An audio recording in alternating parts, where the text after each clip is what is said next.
This video is on the addition rule for probability.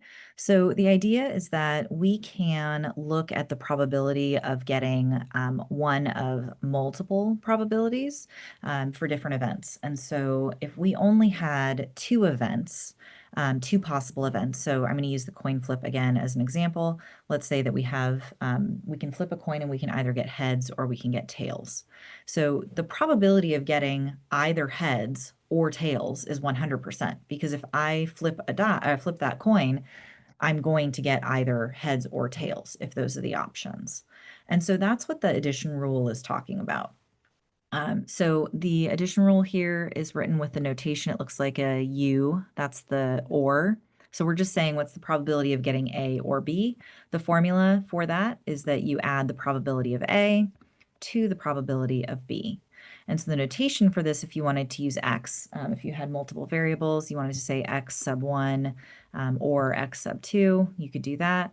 But again, it's the probability of A or B. It's the probability of getting either of the two. Now, if you have a lot of different elementary events, you have a lot of different possible events that could occur, you might ask about the probability of getting just either one or two of them. Or three of them. And so that addition rule is another way to think about probability, about likelihood. So I'm going to do an example problem here.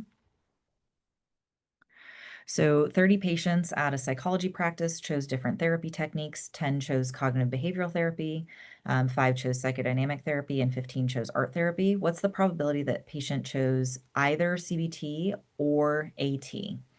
So the idea here again is we're going to use our formula and we're going to find what's the probability of A plus the probability of B. Or in this case, what's the probability of CBT plus the probability of art therapy. So we have to calculate the basic probability or simple probability for each of those and add them together. So we're going to find the probability of CBT over all possible outcomes, and then we're going to find the probability of art therapy over all possible outcomes. And so you can see here that we had 10 patients who chose CBT, and then that's out of 30 total, because I just added together 5 plus 10 people plus 15 is 30 patients.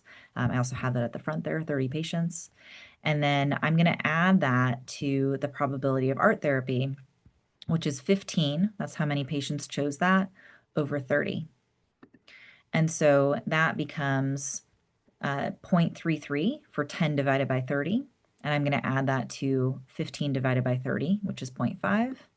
And so my probability of getting either of those, a patient who chose either of those, is 0.83. Another way to think about this is that 83.33, if I didn't round there, percent of patients chose either art therapy or CBT. And so this is one of the rules of probability, and we're going to be using this with normal distributions in class.